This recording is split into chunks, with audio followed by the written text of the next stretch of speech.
All right. Well, welcome to another expert interview. We've got Keenan back with us. Super stoked for this.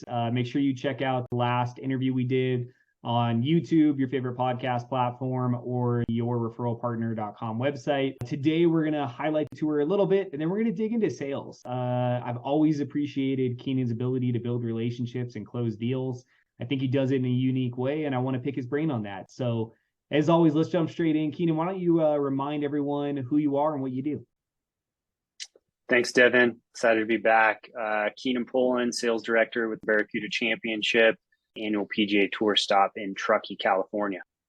Love it, man. So give us a rundown, man. PGA in Truckee. It's a gorgeous course. So tell us more about the event. When's it usually take place? What are some highlights?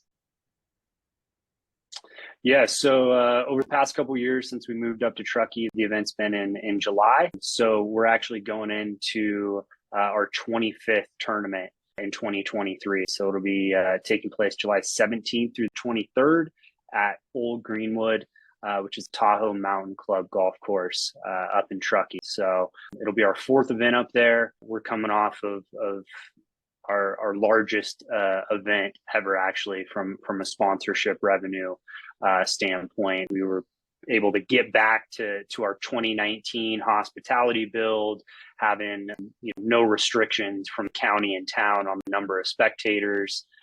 So it felt really good to have a quote unquote normal event in 22.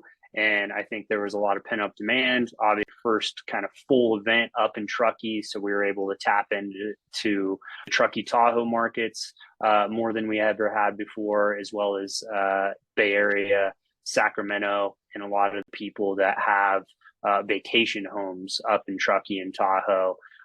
They're taking advantage of tournament in multiple ways. But from just a high level, tournament is ran by Reno Tahoe Open Foundation, which is a 501c3, started in 1998 for the sole purpose of running a PGA Tour event. So first ever event was held in 99. We were from 99 through 2019. The event was hosted in Reno and then made the move up to Truckee in 2020. So really when we made that move, we were trying to think of ways to kind of re-envision, recreate the tournament, moving into a new market that most people think of Reno Tahoe as a fairly general region, but a lot of people in Truckee weren't as familiar with the event down as people in Reno were. So we really started to dive into the community and charity side. We started asking people, what's really important in this community, and sustainability was one of the most common things. So we really tried to create partnerships, cause marketing opportunities for companies and organizations that focus on sustainability. And that's kind of a broad term, but couple examples. Year one, we partnered with Cleanup Lake, who is doing a 72-mile cleanup of Lake Tahoe, scuba diving, pulling trash out. So we partnered with PGA Tour Entertainment. We actually had our 2018 champion, Andrew Putman, go and dive with Cleanup Lake crew, all filmed. They put together a complimentary article, and that lives on PGAtour.com, as well as our different platforms as well. And then with amount of wildfires and impact that's had on our region, especially over the last few years, we partnered with Tahoe Truckee Community Foundation's Forest Futures program this past tournament. And so we were able to get a couple players, show them footage of burn scars from the Caldor fire, and then they went on a walk with the Forest Service ranger, and he kind of showed them treated versus untreated forest land and how that affects wildfire mitigation. So long-winded way of saying that sustainability is a key piece of the tournament now. We're also passionate about creating more diversity, inclusion, access, and opportunity in the game of golf. It's traditionally been dominated by middle-aged, upper-class white males, and we're really trying to partner with organizations like Youth on Course, First Tee, to help create more diversity in the game, get kids involved at a younger age, and show them that opportunities and benefits of playing the game of golf is not just playing a game and kind of falling in love with sport.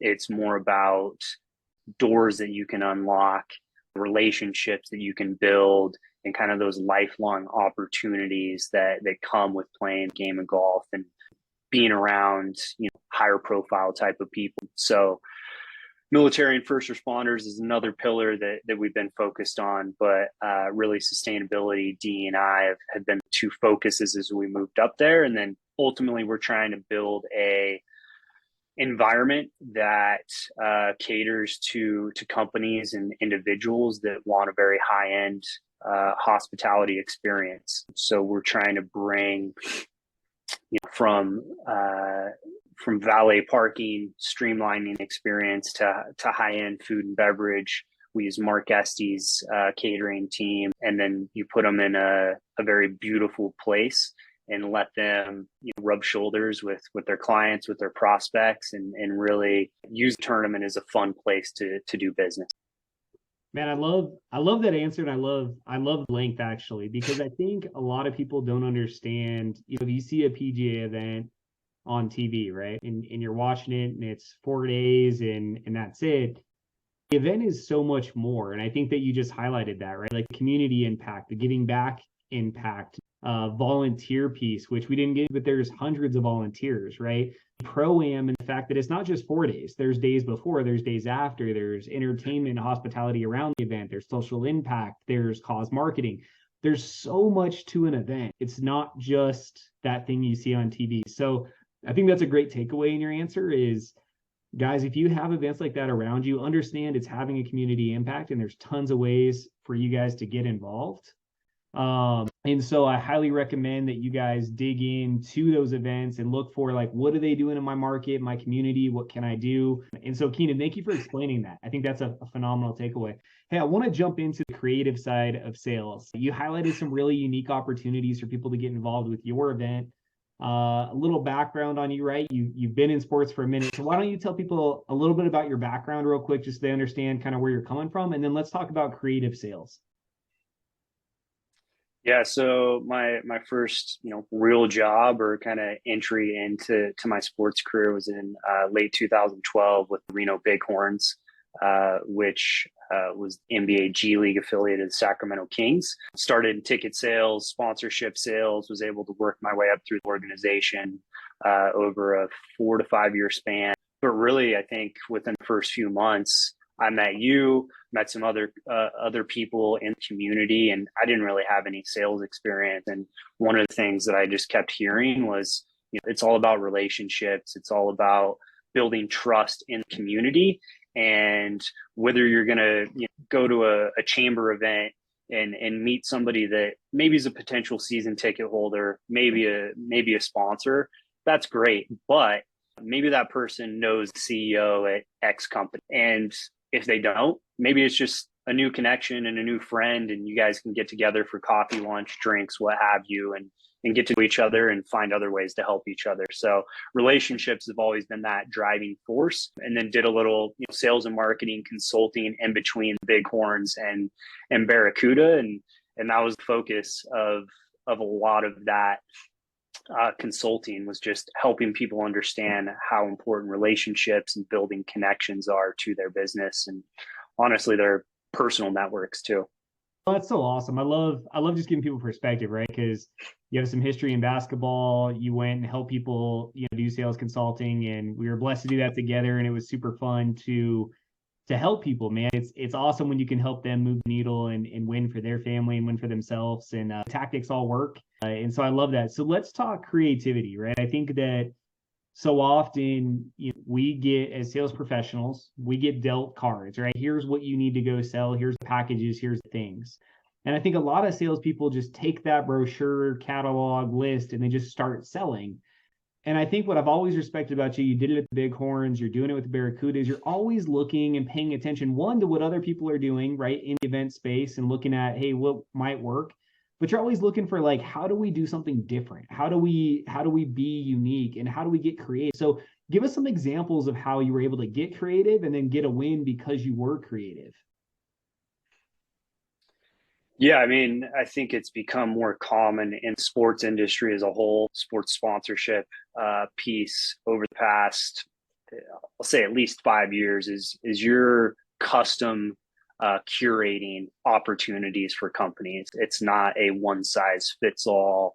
Here are our three sponsorship opportunities: gold, silver, bronze, like you might see for some of the charity golf tournament scrambles and things like that. And there's nothing wrong with that. I mean, that's not their full-time gig, is to create sponsorship opportunities. So that works in that capacity. But when you're talking about professional sports leagues, leveraging those platforms, leveraging those teams, those events, you have to get more creative, and you have to customize opportunities, whether it's hospitality, more experience based like Pro-Am for us, what people traditionally think of as sponsorship, branding, advertising, marketing. That could be a sign in the arena, that could be co-branded social media.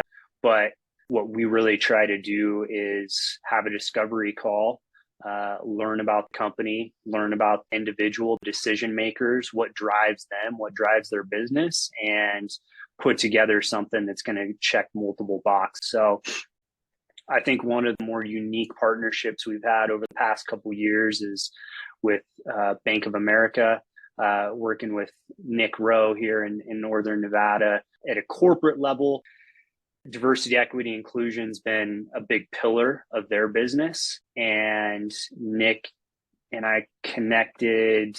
We actually were able to kind of implement the first iteration of our D&I and golf partnership in 2020 when we didn't have any spectators on site. So it was all digital marketing. But he said, hey, Bank of America is committed over $1 billion over the next 4 years to helping drive that D&I message and create more opportunities for underprivileged communities.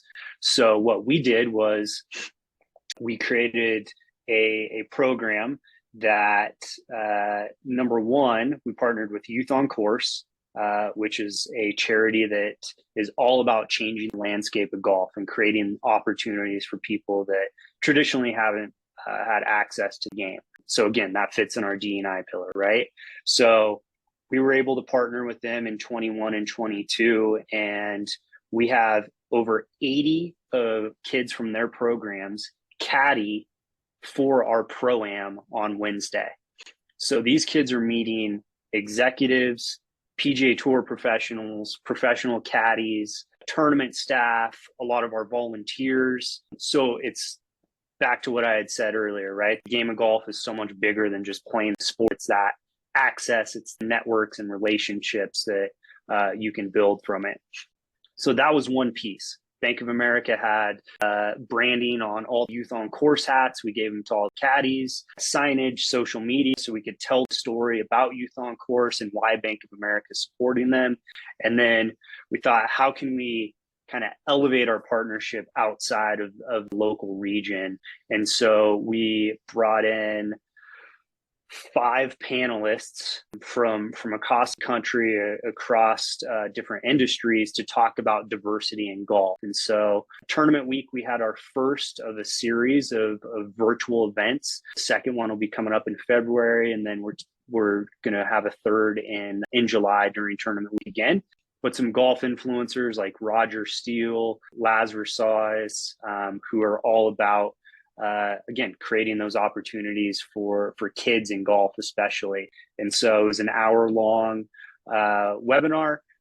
We were able to promote it on the front end and get people to watch live, but then record it, splice it up in clips, and it's content for us to then push out to the masses. And it wasn't just focused on local Reno Tahoe. So that was one of my favorite partnerships and activations, and it really drives home the point of finding what a company is passionate about. And for them, it's not necessarily about driving new checking accounts or people to their branches. It's more about that community aspect and providing opportunities for people within one of their social justice pillars.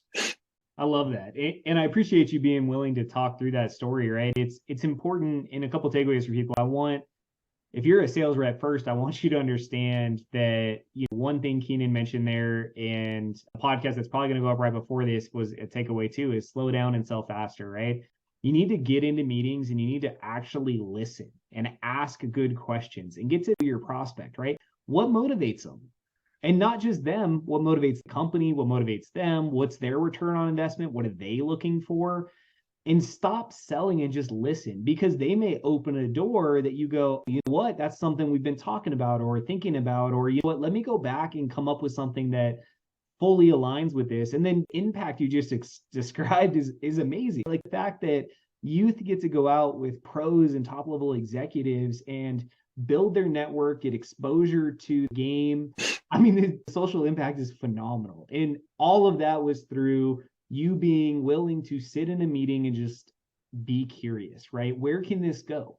And to not have a motive, right? Yes, you do get a commission, and yes, you got to get deals across the finish line. But if we can do it in a way that has the right impact, makes our client happy, it's going to stick. And we're going to do it year and year again. And we're going to have a bigger impact for our organization, bigger impact for our partner organizations, and a bigger impact on the community. And man, I love that story. And so the other takeaway I challenge people, right, is kind of where we started, that is be creative, right?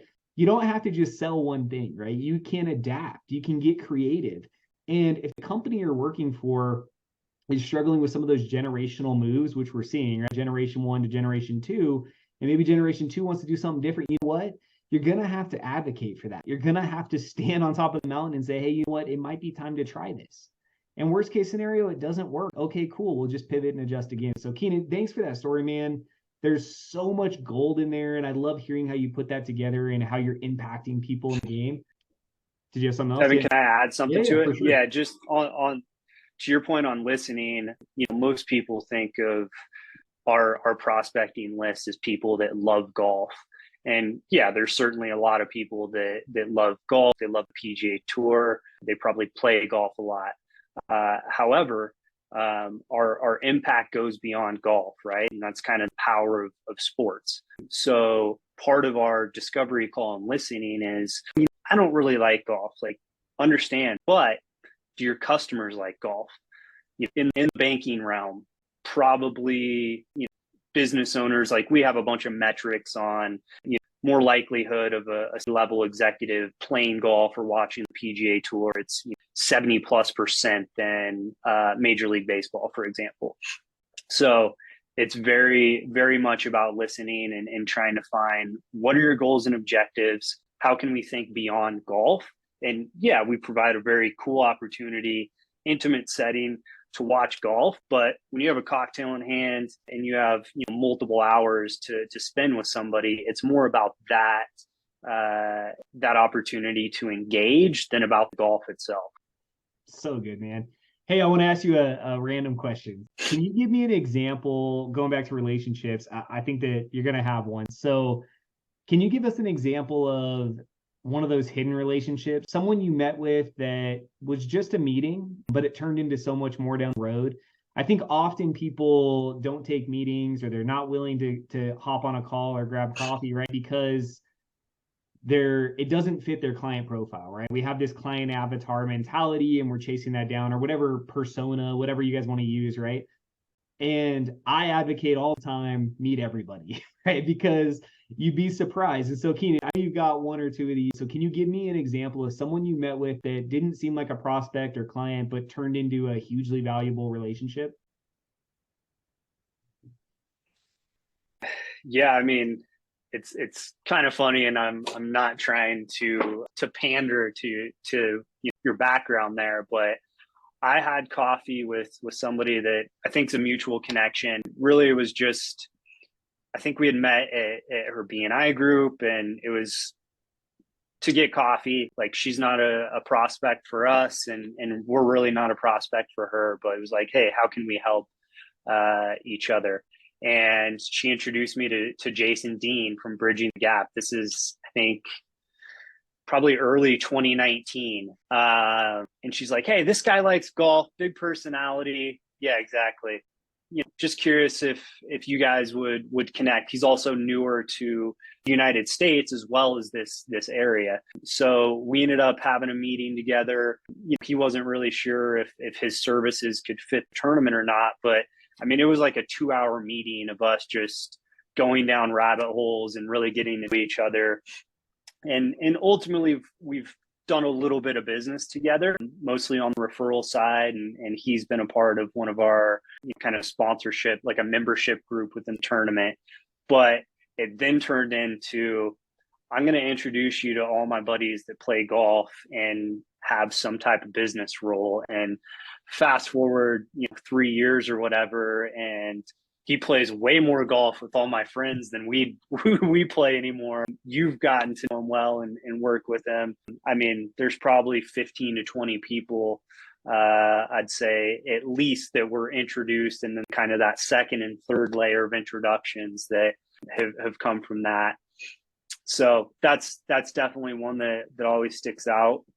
Another one just recently, probably a few months ago, met with the guy. He told me up front, we're probably not a fit for any type of support for the tournament, but let's tell me a little bit more about what you got going on and some of the people you're trying to meet. And he makes an introduction to a guy that we do a lot of business with, the industry he was formerly in, and have had a lot of success there. I mean, again, a 2-hour coffee where we talked a little bit about our respective jobs, careers, what have you, but we're both passionate about health and wellness and cold plunges and saunas. And I'm a new dad, and he's I think 17, 18 years into his parenting journey. So it was just a really cool connection and more about life. And then he has a similar mentality to us in terms of connecting and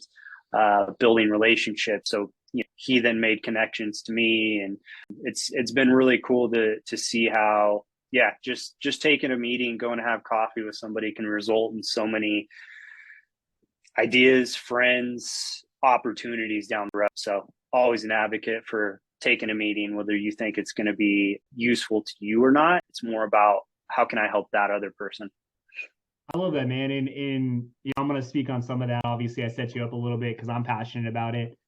I love that you referenced Jason, because Keenan introduced me to Jason a few years ago, and since then, I mean, obviously, the logo's here. So Jason is CEO of Bridging the Gap. He is a partner client, and we do a lot of work together. We golf a ton. We talk daily, and that came from Keenan sitting in a meeting with someone else, right?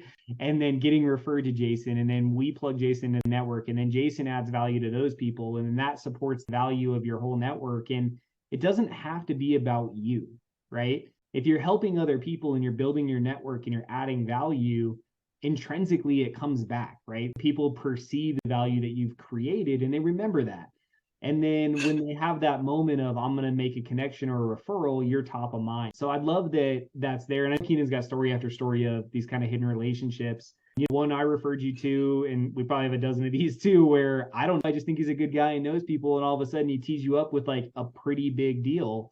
And I don't know that on day one. You don't know that either, but we're going to get on and we're going to be curious. So I appreciate you telling that story, man. And if you guys are listening to this and you're struggling to fill your calendar, you need to ask yourself if you're limiting that yourself, right? Are you the problem, right? I don't think it's hard to fill a calendar. I think if you went to your network, your phone, your database, social media, and you simply just said, let's catch up to everyone in your network, you'd fill your calendar. Go into those meetings and stop selling and just start getting curious. Ask people about themselves, where they're involved, the nonprofits, their family, their spouses, their brothers, their sisters, their dad. Figure out what in their network could be valuable. Ask for it and make sure in the meeting you're providing value, right? You're making connections that align with them and help them further their mission, vision, and values. So big takeaway there. And something I think you guys need to take away and listen. And I can't tell you enough that Keenan is a rock star at this. And the reason he succeeds is because of that, right? Because he cares about other people genuinely, and then he smashes deals because he cares, right? So I want to talk about golf as a sport, right? And a tool. I'm 5 years into golfing, and I had a mentor who gave me his old clubs and said, dude, you need to learn it because deals happen on the golf course. I can tell you I've done 7 figures in deals on the golf course. over the last 5 years. Talk to me about deals on the golf course. Talk to me about why, if someone is not a golfer, they should consider getting into it and how they could use that as a sales tool moving forward. Yeah, I mean, that's old adage, right? You do deals on the golf course, and why? Probably because you're spending 4 to 6 hours with somebody. You're riding or walking with them. You're learning about their family, their business, but you also kind of get a perspective on how they handle adversity, how they handle competition, things like that.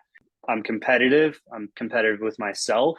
And like when I first started playing, I get mad at myself, and like, fast forward 10 years or whatever, it's like you can't do that when you're playing with a client. So it teaches you a lot about yourself as well as the people you're playing with.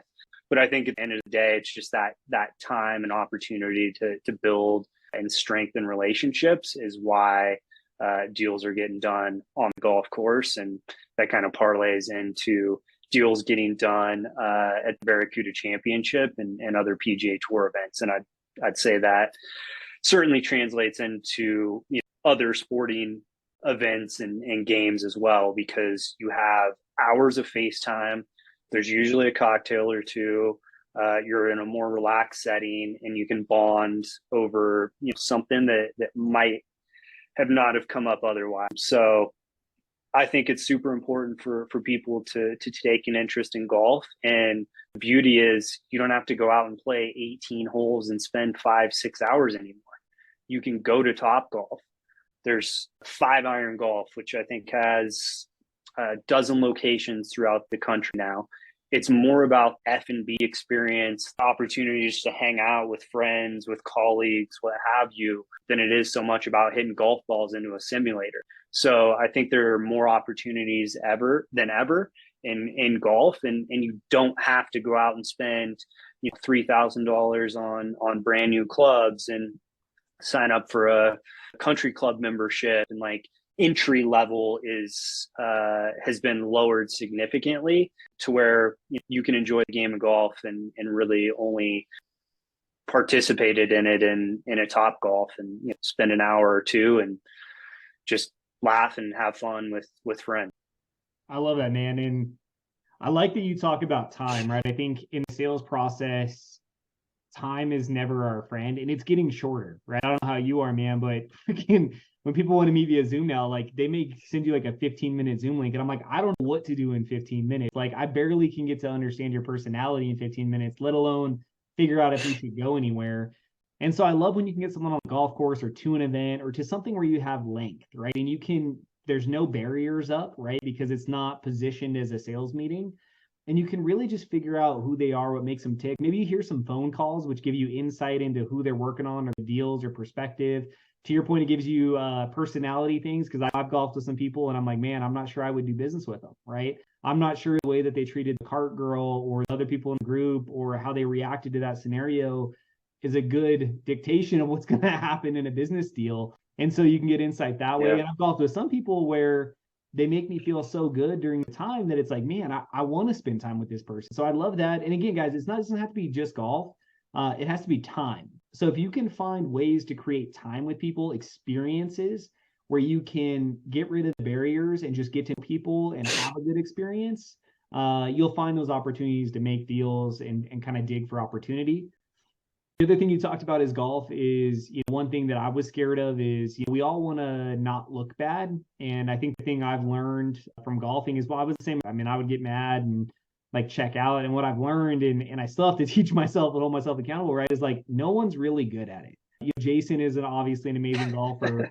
And I've been out with him when he shoots like a mid-90 score, and it's just like, cool, right? And guys, for perspective, I mean, Jason's a 2.5 handicap right now, so he's pretty damn good. So take the pressure off yourself, get some used clubs, get out there and try it. You don't have to be good at it. Focus on the environment, right? Golf courses are gorgeous. You're in nature, you're outside, you're away from the office, and focus on the time. So some takeaways there.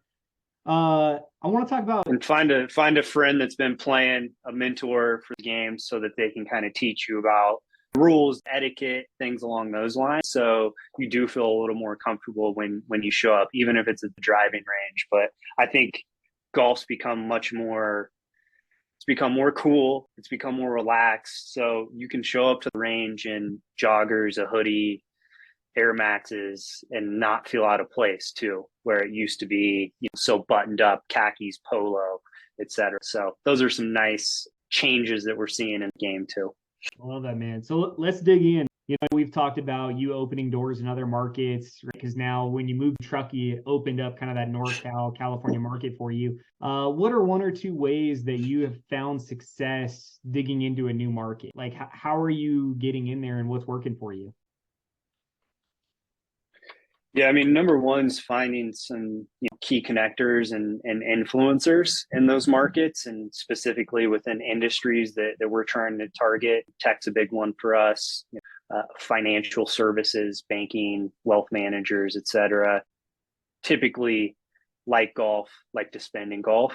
So we've just tried to meet those people, learn about their businesses, and see if there's connections to be made in their networks. Another thing that Kane, our sales rep, and I have targeted different youth golf organizations. Like, all right, let's look at Sacramento, Silicon Valley, and boards of first tees, for example, in those markets. And it's like, hey, let's reach out and say, we're not trying to sell. We're just trying to connect and kind of get to them and what their organization's doing in that respective market. And if somebody raises their hand, that works for Oracle or Dell or whomever, then that's a bonus. But it's just, again, developing those relationships. Second thing, we've really been trying to leverage different tools. LinkedIn actually is probably the best story that I'll share. I think it was in early this spring. I got an email from LinkedIn saying, hey, you have a $500 marketing credit to use on Barracuda's LinkedIn page. So we got together as a team and kind of brainstormed what are the 2 or 3 biggest inventory items that we really need to move over the next few months and hopefully get closer to a sellout. And so Pro-Am, which is a very premium price tag, but is backed up with one of the most unique experiences in sports, where, again, you get to play golf with a PGA Tour Pro. It's actually 2 now for us because you get paired with one on front, one on back, but very high level gifting, food and beverage, a party the night before at the top of North Star. Like it's a high-end boutique type of experience. So we targeted 5 or so different industries, director up to executive titles, and focused on that kind of Bay Area and Sacramento markets with here is the opportunity to participate in Pro-Am. If you're interested, you hit this link, you sign up, and we send you more information, pricing, benefits, etc. So we ran a 2-week campaign, I believe, had 15 or so leads. We closed 1 full threesome or a team for our Pro-Am, which for a free $500 marketing credit was a no-brainer. And then we put some actual money behind our second campaign, which ran closer to 4 weeks. Actually had LinkedIn's, one of their ad consultants, help us kind of develop it, and they could better understand what our goals were, and they helped us with our targeting metrics, and we were able to generate over 25 leads, again, closed more business. And so ROI on that for a $500 spend was, I think it was like well over 5,000% ROI. So big win for us. Plus we have 30, 40 people that, although it didn't work for them in 22, we have in the pipeline for 23. And the majority of them were responsive and said, hey, put us on the waiting list, talk to us next year. So once our renewal deadline for our 22 Pro-Am participants hit, in October, we went back to those people that we had found through LinkedIn, as well as our other prospects, and said, hey, we're putting you at the top of the list because it's now open and we have X amount of teams and spots to fill. So again, it comes down to getting creative and trying to find unique ways to hit your target audience and target market. So we were really happy with that. PGA Tour took notice and had us put together a case study for it. So we're launching a new individual high-end hospitality membership club in 23. And so we're thinking that would be a great opportunity to kind of replicate that campaign. I love that, man. So three takeaways I hear instantly. Back to relationships, right? So if you can find connectors and influencers in the market and just go about, you get to them and build network approach, they're going to open doors for you. Phenomenal advice. Using the nonprofit board, that's gold, right? Because now you're removing the sale and talking about passions and alignment. Great way to get contact info and book meetings because they're motivated. If they're on the board, they're motivated to promote the organization that they're on board for. And so they're always game to have strategic conversations. And then, leveraging LinkedIn, right? Look at different tools. We talked about a new tool I'm testing right now that seems to be bearing fruit. So, test stuff, try stuff. Don't just keep doing the same thing if it's not working. And remember, it's a numbers game. At sales, we just need more calls, more meetings, more touches, because at the end of the day, that's what's going to generate deals. So love that, man. I appreciate your perspective there. Let's dive into a few questions at the end. So, I've asked you this one a couple of times. If you look back at your journey, man, what's something you wish you'd learned sooner or something you would tell your younger self?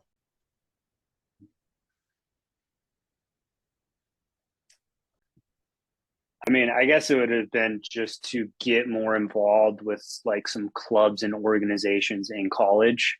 I had quite a few friends in ASUN, maybe some different like business associations or groups through College of Business, and I wish I would have got involved in those more earlier and just be more engaged in that, because I think again it would have started my networking journey a little bit earlier. You speak on the college campus quite a bit, and I do as well, and that's always one thing I want them to take away is, if you're just in college for the courses, you're missing I think probably the most valuable piece of it, which is building that network. Your professors know a lot of people, students around you know people, and I think if you can build that network through clubs and organizations, that's great advice. And I too wish, right, I had done more and been more involved. So that's a great takeaway. Talk to me about podcasts or books. What's something that you're loving right now and you would recommend? Books, I'm just about to finish Never Eat Alone. From a networking, relationship building space, it's got to be one of the top books out there. You had mentioned it years ago, and for whatever reason, I just got around to reading it. And obviously, you've stolen plenty of ideas and content from that book, but it's phenomenal. And I think the updated version where it talks about how to build relationships and kind of set yourself apart in the digital world is even that more advantageous for us to use and implement. On the podcast piece, man, I listen to mostly sports, health and wellness, and just kind of general like performance or growth type of podcast. Ryan Holiday, who's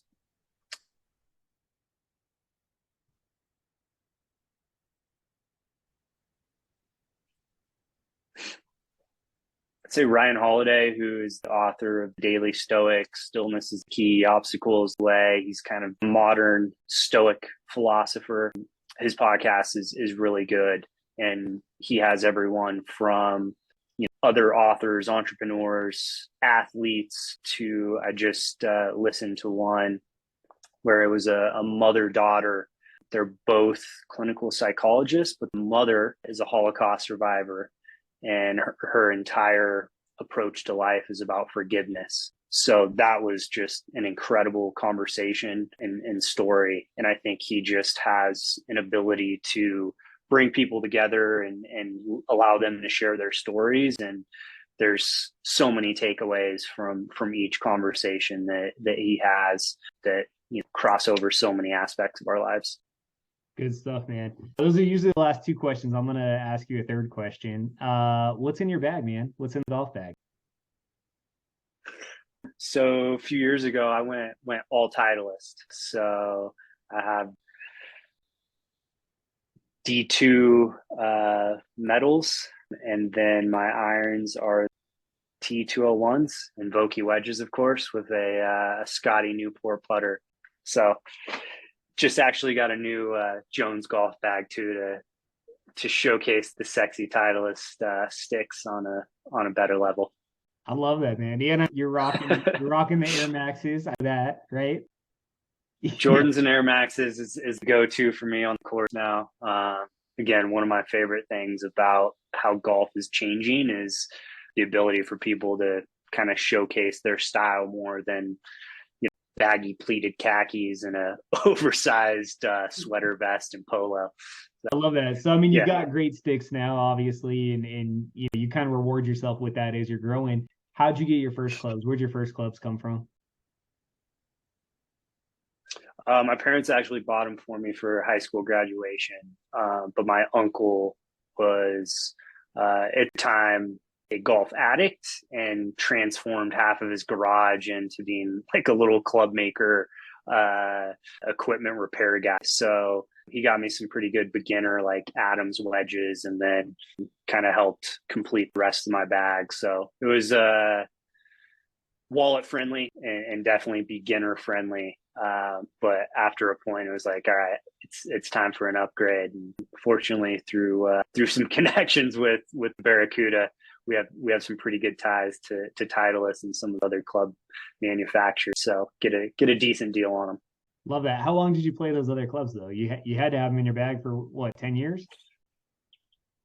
Yeah, so I really started playing golf in like 2007, 2008, and then I got those new clubs in 2019. So I didn't play that much, but certainly over the last 4 years or so I had them, like they were getting plenty of use. And other than giving a handful, depending on what my dad needed at the time, who he has just a misfit, he just started playing and doesn't really care. And then why my wife sold clubs, we have a decent little stock. So whether it's for our daughter when she starts playing, or just to kind of have around the house, and if a family friend needs a 5-iron or what have you, then it's kind of cool just to be able to have those on hand.